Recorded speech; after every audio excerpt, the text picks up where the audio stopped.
Jangan hanya mendengar, tapi bertumbuh kuat. Pernah enggak kamu merasa hidup rohanimu sepi? Kamu dengar khotbah setiap minggu, ikut ibadah, bahkan pelayanan. Tapi saat masalah datang, hatimu tetap goyah, mudah takut, mudah menyerah. Pernahkah kamu bertanya dalam hati, kenapa aku sudah dengar firman setiap hari, tapi tetap lemah saat badai datang? Mungkin karena kamu hanya mendengar, tapi belum berakar.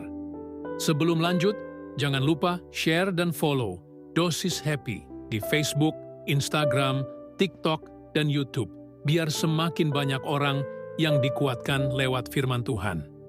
Kita sedang hidup di masa yang sulit. Ekonomi goyah, hubungan diuji, bahkan para pelayan Tuhan pun banyak yang terguncang.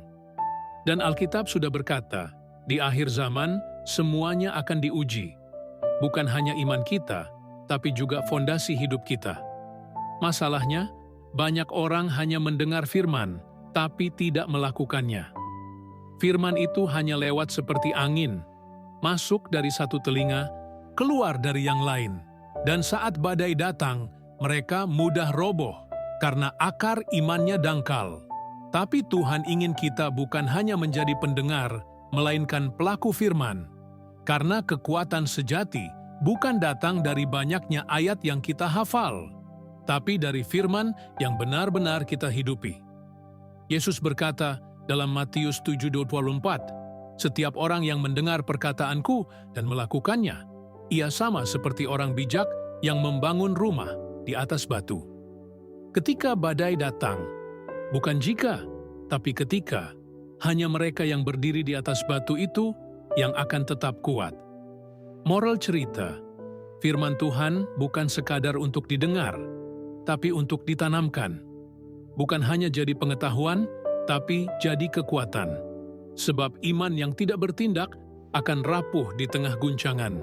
Tapi iman yang berakar pada ketaatan akan bertumbuh jadi kuat, bahkan di tengah badai.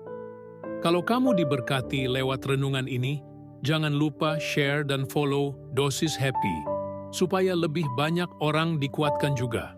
Dan kalau kamu mau kami terus menghadirkan kisah dan renungan inspiratif seperti ini, boleh bantu lewat donasi kecilmu, kirim pesan langsung aja ya.